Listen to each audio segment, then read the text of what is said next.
zit er zo vaak mis, zit ik te denken over de jaren heen. Toen ik bij Yahoo kwam in 1994 waren het 6 jongens in zo'n Porto Cabin. Die heette anders in Amerika, maar ik weet niet hoe, zo'n geel kabinetje. En het rook gigantisch naar vuile badslippers en oude handdoeken. En toen dacht ik, nou dit wordt nooit iets. 40 miljard verder en 10 jaar later bleek dat ik niet helemaal gelijk had. Dat geef ik ook bijna makkelijk toe. Het gekke is dat Google kwam 99 zo'n beetje op. Waren het weer 4 jongens, zelfde plek, ook Stanford Universiteit, waar ook Sepp vandaan kwam. En toen dacht ik, ach, dat lukt ze nooit. Alta Vista is zo gigantisch machtig. Daar komen ze nooit overheen. En het gekke is dat eigenlijk Alta Vista niet overleefd is, maar Yahoo wel. Ondanks, zoals velen zeggen, technologische achterstand. Anderen zeggen het is marketing. De meningen verschillen, maar het is leuk om ze achter elkaar te hebben. Namens Yahoo hebben wij vandaag Olivier Parriche, Director of Yahoo Search in France and Director of Innovation for Yahoo Search in Europe. In this capacity is responsible for building Yahoo's search business and audience in France, as well as develop innovative product ideas for Europe. Olivier Parriche joined Yahoo France from startup Xylene, which I hope I do pronounce correctly this time, where he was product marketing director, leading product developments in the field of the semantic web with development teams. Dit kan ik wel vertalen, semantisch web. Weet ik ook nog niet wat het betekent, maar het klinkt wel overtuigend, denk ik. In the field of the semantic web with development teams geographically dispersed in the US, India, Romania, Russia and France. Parriche is a Fransman, he's a French native with German roots, looks back at 14 years of experience in the high-tech and media industries. Ladies and gentlemen, please welcome to the stage Olivier Parriche of Yahoo. Thank you. Good morning, everybody. So Glenn couldn't make it, and he asked me last minute to make his presentation. Thank you for inviting Yahoo and explain our views on what social media means and where we are at and what we can bring to certain audiences. I think I have a box here which I can use. So, you know, at Yahoo we like the wow effect, so here's a wow effect. Okay, no wow effect. I tried to use the frame of what you can find on a social site, so-called social site, and I will cover 4 topics. What is social media? Let's define it. I will then look at what type of media owners you have. I will also then look at social media marketing, what does it mean for advertisers and marketing people, and obviously tell you a little bit more about what social media means on the Yahoo network. So there are lots of buzzwords around social media, and here you will see some of them. Can look quite scary. You know, Web 2.0, 3.0, quite hard to decipher a space. Wikipedia gives a definition for it, and it says online technologies and practices that people use to share opinions, insights, experiences and perspectives with each other. So that's for the definition of it, and I'm using one of the social products that I believe all of you know. A Spannerworks study splits the types of sites into 6+1 types of sites. So there are blogs, social networks, content communities, wikis, forums, and podcasts. And the 7th is massively multiplayer online role-player games. It's this stuff here, MMORPG. And I will come back to it. From a user standpoint, another study by Forrester splits the behavior of users into 6 categories. The first one is what they call creators, basically people who come and create content, post content, be it blogs, pictures, images, videos, etc. It's a 13% group, so you see it's not the bulk of it, but it's quite a growing number. The second group is critics, so people who basically come to post comments, give reviews, rank some stuff. and that group is a little bit bigger, is around 19%. Collectors, who are people who basically use bookmarking sites, social bookmarking sites. This group is made of 15% of users. There are the joiners, people who come to get into a social network, to connect with people and to know more people, to extend the network. And these people is again a group of 19%.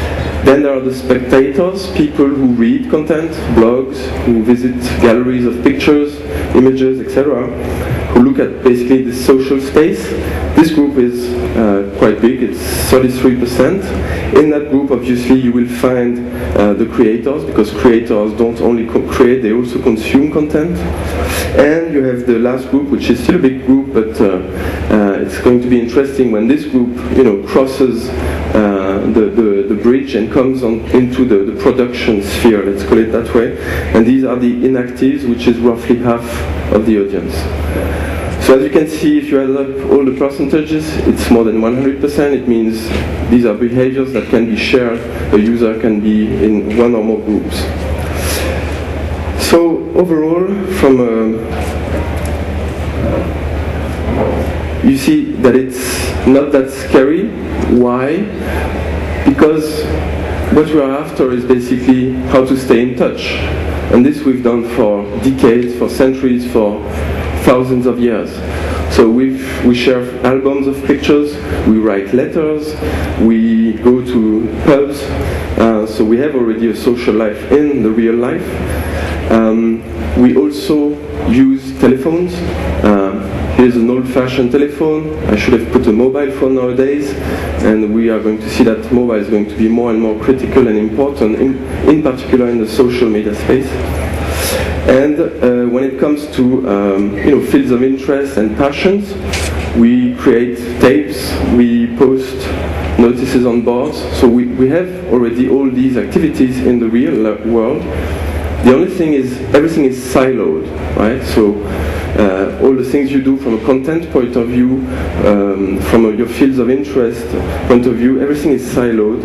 And what we see now with the web and the third order of order, as David Weinberger mentions in Everything is Miscellaneous, is that basically everything is going to be mashable now. Everything gets mixed together. And when the web used to be content early on, now you can have web-based messenger mixed together with the content. So that means you are in a content and you start a conversation. And from the conversation you go back to content, or you start a new conversation. So when before it used to be content and only content, what we see now on the web and obviously tomorrow on the mobile is you basically have a content people chain, right? This is the main revolution that's happening right now. And the other important thing is conversations. So it's for advertisers and brands, there are lots of conversations now. It's no more only on the CRM channel, the email, the phone call, etc. It's all over the place. So it's there, and it's a big opportunity that can be leveraged. I will come back to it afterwards. So why all the buzz in the end?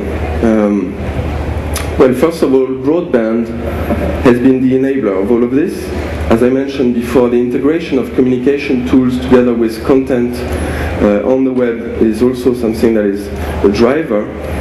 The main revolution is that everything is user-centric now. The control is now in the hands of the user. He decides with whom he wants to connect, he decides what he wants to read, he decides to get out of the traditional content channels and get a very large spectrum of point of views and things like that. So the keyword behind that is that the networks are changing. We are moving from formal networks to informal networks between people. And guess what? On the web, it's a numbers game. It's no more, my family network, my friend network, my colleague network. It's really everyone. I can connect with anyone I want, usually around a given field of interest. And that's an interesting thing to look at. So it's uncontrolled if you look at it from the traditional way of doing content and media. The other interesting thing is that conversations become public. So up to now you had a conversation between two messengers. Now with things like Twitter, you see that these conversations, shorter conversations, are now public.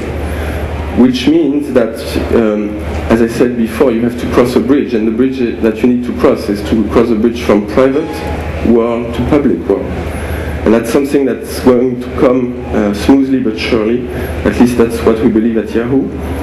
And as conversation become public, there are obviously some things that we need to look at, and these things are privacy. Obviously, once you go public on the web, there's a certain way to deal with it from a user standpoint.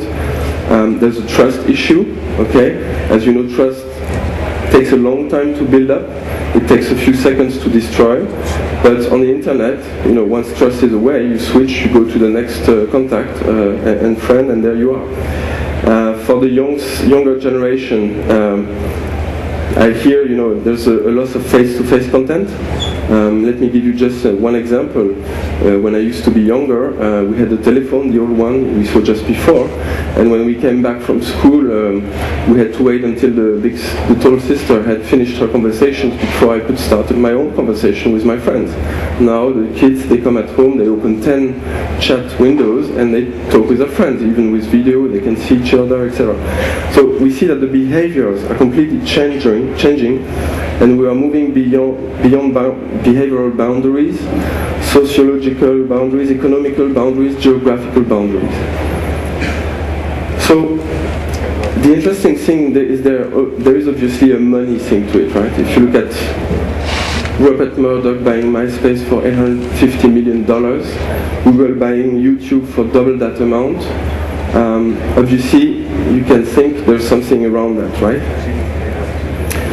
So why do they spend so much money if, you know, it's only for a bunch of young people sitting in their bedrooms with a PC?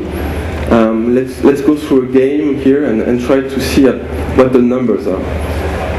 If I put Flickr here and ask you how many photos are uploaded each and every day on Flickr, the answer is over 1 million. If you look at YouTube, the number of clips that are viewed each day is 100 million. If you look at MySpace, how many members are they on MySpace? There are 107 million members. If you look at Skype, how many million users are registered? 196 million. If you look at Second Life, it's 7 million people. How many people write blogs today? 63 million people. On Yahoo Answers, one of our knowledge hubs, you have how many users, answers, knowledge base you have? 250 million answers worldwide. On Yahoo Music, how many ratings do you have? 7 billion.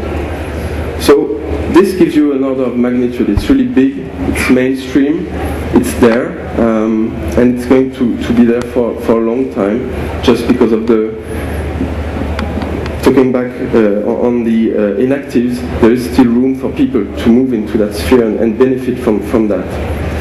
Trying to look at the picture from the Spannerworks study, you can see that social network examples are Bebo, where you can connect with friends. On our side, it's rather the Yahoo groups. You have content communities around content, so you have YouTube obviously for video, you have Flickr for images, Delicious for sharing bookmarks, things you find on the web that are interesting.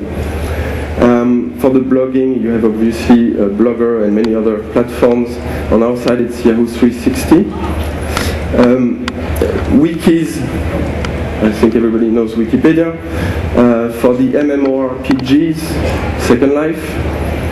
On forums, online discussions, sharing knowledge, we have Yahoo Answers. On podcasts, I will mention for radio, for Channel 4 Radio. So these are all big sites that have gone through an increasing development path, and today I think you will agree with me that we cannot live in a world that doesn't have a Wikipedia anymore. Now, these are the social media examples. What about the traditional media? And what we see is that traditional media is also now starting to get into social media and social space. What we can say is that social media, traditional media, they usually produce their own content, distribute it, and they have also UGC attempts. However, let me give you an example, real TVs, inbound radio calls, you've been framed types of broadcast. So they have already been in UGC, however, in a very controlled manner. On the other side, you have the social media owners, as we saw just before, and these people, they don't own the content.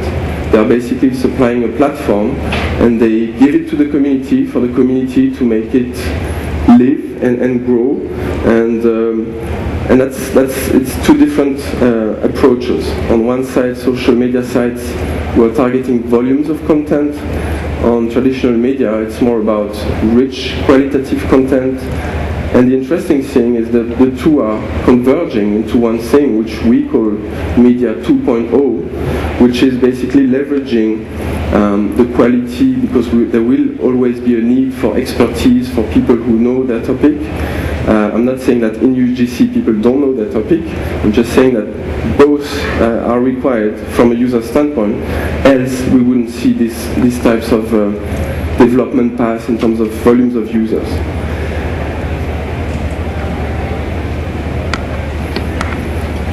So let's look at the impact on search, because I know that in the Netherlands, Yahoo is associated quite often with search, and I think you will have understood that Yahoo is more than search. It's not only email also, it's a lot of things.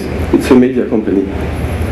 So it all started, if you look at history, with the Jerry and David guide to the web, right? So at that time, it was a way to put websites, interesting websites, into a directory, very hierarchical, done by a bunch of people, let's say 100 people, employees of Yahoo. Then came Google, Alta Vista and Overture, and all these technologies showed that there was room for mass automation. Looking at the expansion rate at which the internet grows, there was really a need to fill this vacuum. But in this area that the Business Week journal, for example, calls the search era, we see that there's a loss of human touch. We see also that engines are being spammed, so engines have to reinvent themselves. And at Yahoo, we strongly believe that algorithm is important, but human is much more important and needs to be at the center.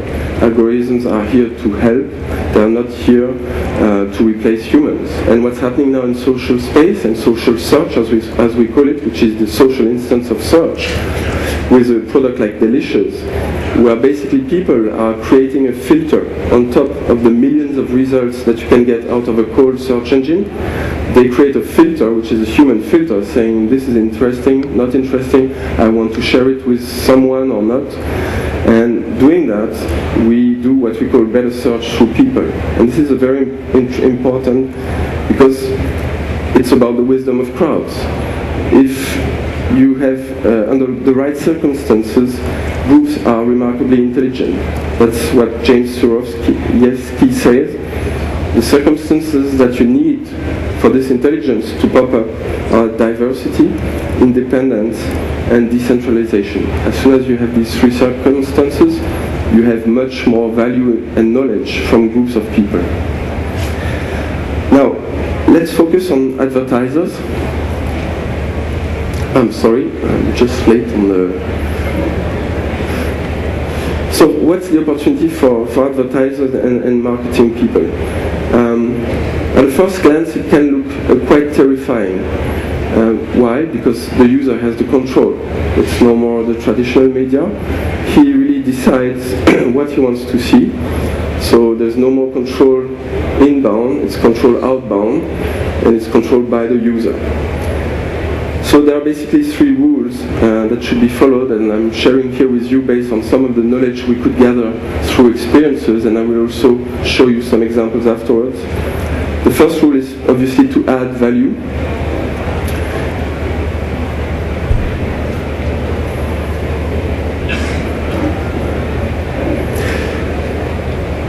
And the interesting thing here is brands and marketing people have a very interesting expertise when it comes to users. The only question is how can they bring this expertise into the conversations, into the content that people are looking for. And that's the whole challenge right now. The interesting thing is advertisers have always been in the online picture. If you look at search engines, bundling sponsor listings with algorithmic results was an interesting business model. And it's much more intuitive in the online world than it is in the TV, press, radio, where everything is in its corner. So the contextualization is the key element here. And if you look at Kelco, it's the same thing. When you compare, it's normal to have brands there. If you look at Yahoo Movies, Yahoo Car, Yahoo Travel, these are all sites that merge two things, editorial and advertising.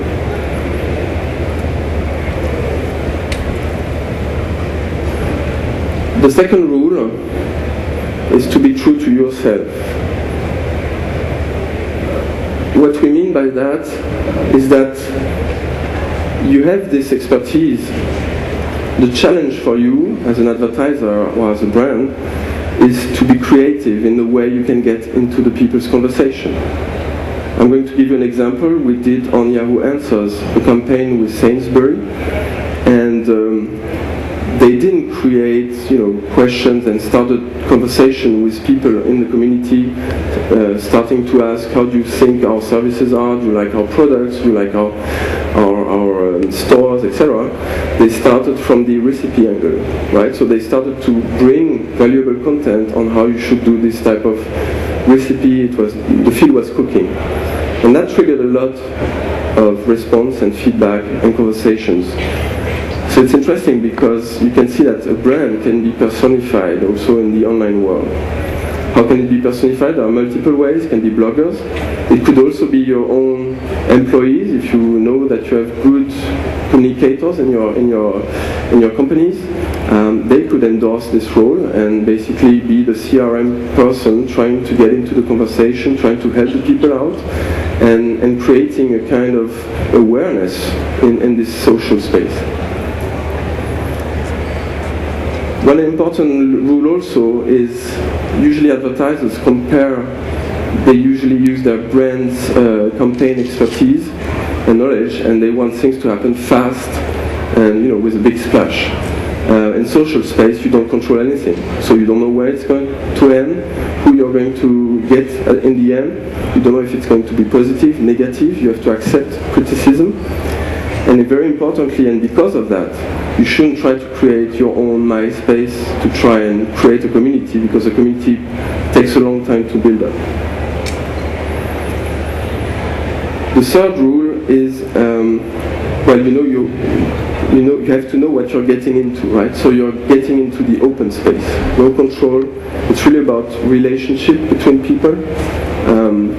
For me, the end goal should be that somebody recommends your brand or your product to someone else, but to get there you have to get through various stages. You have to try things out. And if people start to talk about your brand, this has much more value than having a TV ad or something like that, because it's somebody I trust who talks to me about a brand, an experience he has with a product, and that has much more value. And if I was just about to buy the product, I'm going to buy it. It's done.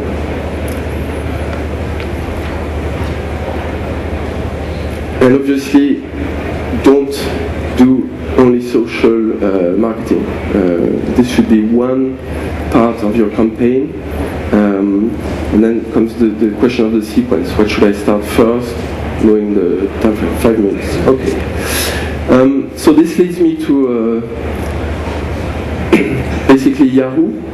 So in a word, since December, we have our mission statement, which is here, which is basically to connect people to their passion. So it starts from users. That's very important. It's no more about products. It's about users. To their passions. Remember when I mentioned fields of interest? When you go for content, you go for a field of interest. If you're in a conversation, you get many fields of interest at once. So their communities, and the world's knowledge.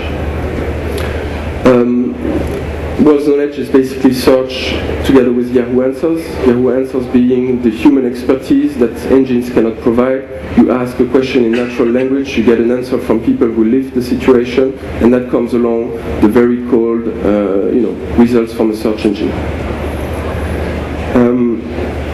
So user is at the center.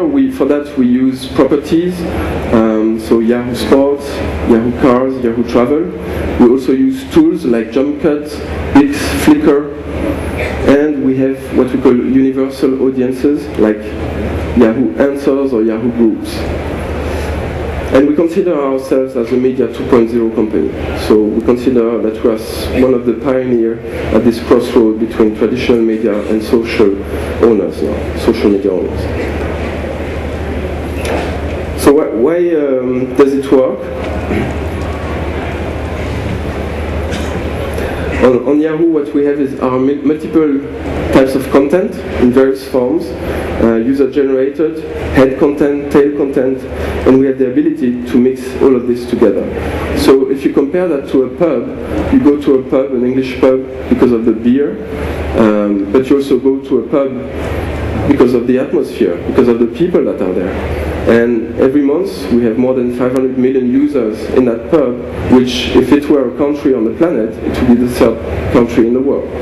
So, and this is happening every month. So people come for content and the atmosphere, the people, the networks, the relationships.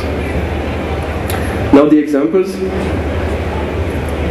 So, well, I will skip that because I don't have a lot of time, but these are basically in picture all the products I mentioned during my speech. I will come directly to the examples, and one example is what we did with what we call brand universe. So we basically grab all this content, this UGC content, and we mash it up to promote a brand. Here is we launched the We Brand Universe, where we bundled all our gaming, networking products together. Now you may say this is entertainment. We have other examples. Here with Pepsi, we have the Pepsi 9 channel where people are uploading videos and a small staff is basically creating a small broadcast out of that each and every day. Another example is on Yahoo Answers. We are starting to have what we call knowledge partners. So brands can come, do advertising, obviously sponsorship, but they can also create what we call sponsored questions. So in a given category, because Answers is a collection of categories, so it could be cooking, homework, politics, philosophy, sociology, whatever you want. You can take one of these categories and put your brand up there. And you can ask a question to the community on that topic. And here we had the AA case in the UK, where we had people from AA come and basically talked, also answered questions to some of the questions that were asked by the users. Interestingly, there's the whole toolbox to also promote your brand, so you have a profile page where you can describe what you're doing, etc., etc. And this is working nicely in all of the countries throughout Europe right now. We also have things like the link spark players. So here what we did is we basically mashed up our video platform, upload platform, our Bix modules where you can vote to say this is my best video, etc. with Flickr, and people could upload basically their audition video in order to join a big party in Miami with Kevin Broom. I don't know her, it's a model apparently, and have a nice time there. So this was done through the video platform, and then on site there were video footage and coverage, and people could vote so that they could decide what would happen the next day. I have also a video that we did with the Super Bowl event with Doritos, where they basically asked the community to create the brand to promote Dorito chips, and the winning ad would be displayed, and that happened during the 15-minute break during the Super Bowl game, which is, it's millions of users looking at it. So I know we have it, I don't know if backstage they can hear me. Basically, it's now to display the video. If it doesn't, then sorry for that, but it's on the internet. Here it is. So we don't have the tone.